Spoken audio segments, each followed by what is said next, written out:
Sutra on Perfect Wisdom, with the divisions of the Abhisamayālaṃkāra. Translated by EdwardConze 1904–1979. University of California Press, Berkeley, Los Angeles, London.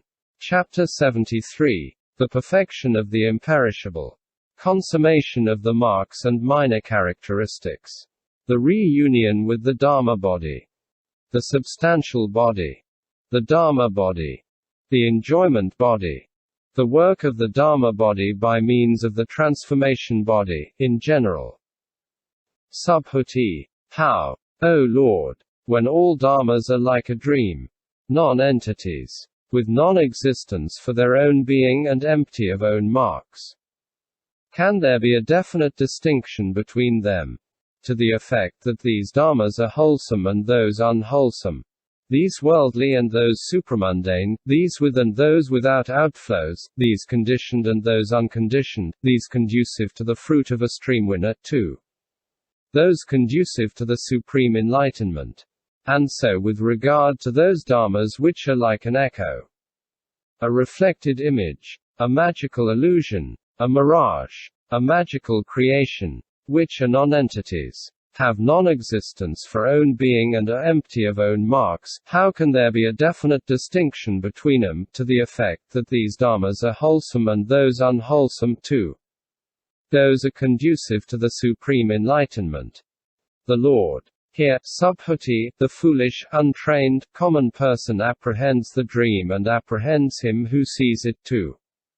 He apprehends the magical creation as well as him who sees it.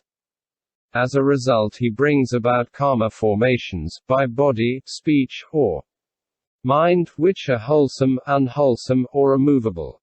In consequence the bodhisattva who courses in perfect wisdom demonstrates dharma to beings after he has stood in two kinds of emptiness, i.e., the absolute emptiness and the emptiness which is without beginning and end, and he says that empty is all this that belongs to the triple world. Therein there is no form, too. No consciousness, no skandhas, elements or sense fields. A dream is all this, an echo, too. A magical creation. Therein there are no skandhas, elements or sense field. And also no dream or one who sees it, no echo or one who hears it, no reflected image, magical illusion, or mirage, and no one who sees them, no magical creation and no one who creates it. But all these dharmas are non-entities and have non-existence for own being. You therefore perceive skandhas, elements, and sense fields where there are none. In fact all these dharmas are due to conditioned co-production, they have originated from the perverted views, they have been taken hold of as the result of karma. How, then, is it that you become perceivers of entities with regard to dharmas which are non-entities? It is thus that the bodhisattva, who courses in perfect wisdom, by his skill in means turns niggardly beings away from their niggardliness, and exhorts them to the perfection of giving. And to them the giving of gifts becomes conducive to great wealth. Having moved them away from this, he exhorts them to the perfection of morality, and their taking morality upon themselves becomes conducive to their being reborn in heaven. Having moved then away from this, he exhorts them to transit concentration, which in its turn is conducive to their rebirth in the Brahma world. And he exhorts them to the various trances, from the first trance to the attainment of the station of neither perception nor non-perception. He then dissuades them in various ways from those inferior things, like giving, morality, and concentration, and from their fruits, and encourages them to win the realm of nirvana which leaves nothing behind, exhorts them to it and establishes them in it. He encourages and exhorts them to win the 4 applications of mindfulness, too. The 18 special Buddha dharmas, and he disciplines and establishes them in them. With the help of these dharmas without outflows, immaterial, undefinable, and non-reacting, he establishes in the fruit of a stream winner those who strive for the fruit of a stream winner, too. He describes the path of enlightenment to those who strive for the supreme enlightenment, points it out to them, fills them with enthusiasm for it, encourages it and establishes it. It is thus that a bodhisattva, who courses in perfect wisdom, makes definite distinctions between dharmas, although they are all like a dream, non-entities with non-existence for their own being and empty of own marks. Subhuti. It is wonderful and it is astonishing that the bodhisattva, who courses in this deep perfection of wisdom, should, when all dharmas have non-existence for own being, when they are absolutely empty and empty of both beginning and end, yet make a definite distinction between dharmas which are wholesome and unwholesome too, which are conditioned and unconditioned. The Lord. So it is, Subhuti, so it is. It is indeed wonderful and astonishing of the bodhisattvas that, when they course in this deep perfection of wisdom, they nevertheless make a definite distinction between dharmas. And when, Subhuti, you consider this wonderful and astonishing dharma of a bodhisattva, you must admit that it is not easy for all you disciples and pratyeka Buddhas to repay the bodhisattva for his favors. All of you cannot possibly surpass this dharma of a bodhisattva. Subhuti. What, then, is this wonderful and astonishing dharma of a bodhisattva which does not exist for all the disciples and pratyeka Buddhas? The Lord. Therefore, then, Subhuti, listen and attend well, I will explain this to you. Here the bodhisattva, who courses in perfect wisdom, having stood in the 6 perfections born of karma result, in the 5 supernaldies, 2.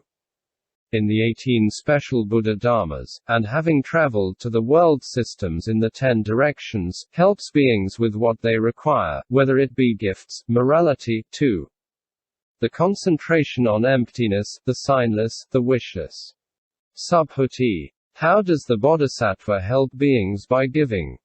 The Lord. Here the bodhisattva, who courses in perfect wisdom, gives gifts, food to those in need of food, too. Anything else that may be useful to human beings. And just as he gives to the Tathagata, so also to pratyeka Buddhas, arhats, too.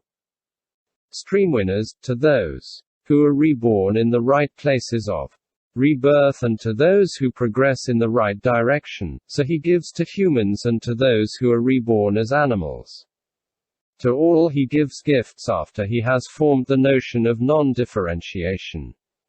And why? Because he has cognized all dharmas as being just one undifferentiatedness. Having given gifts without differentiating, he becomes the recipient of an undifferentiated dharma, i.e., the knowledge of all modes. But if a bodhisattva, when faced with a living being in the animal world who does not seem worthy of gifts, should produce a thought to the effect that a fully enlightened Buddha is worthy of my gifts, but not this animal, then he does not have the dharma of a bodhisattva.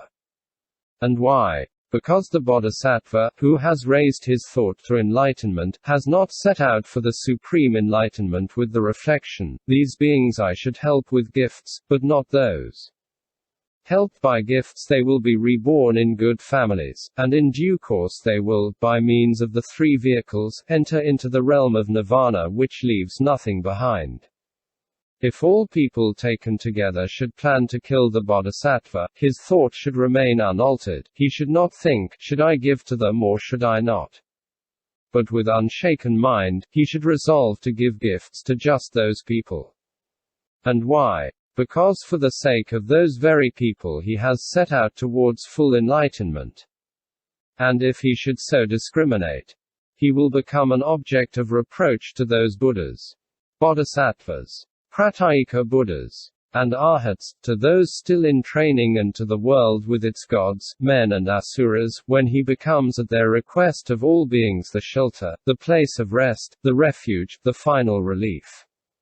Moreover, if humans and non-humans come to the bodhisattva and plan to cut him up limb by limb, then he should not produce a dual thought, to the effect that I will give, or I will not give.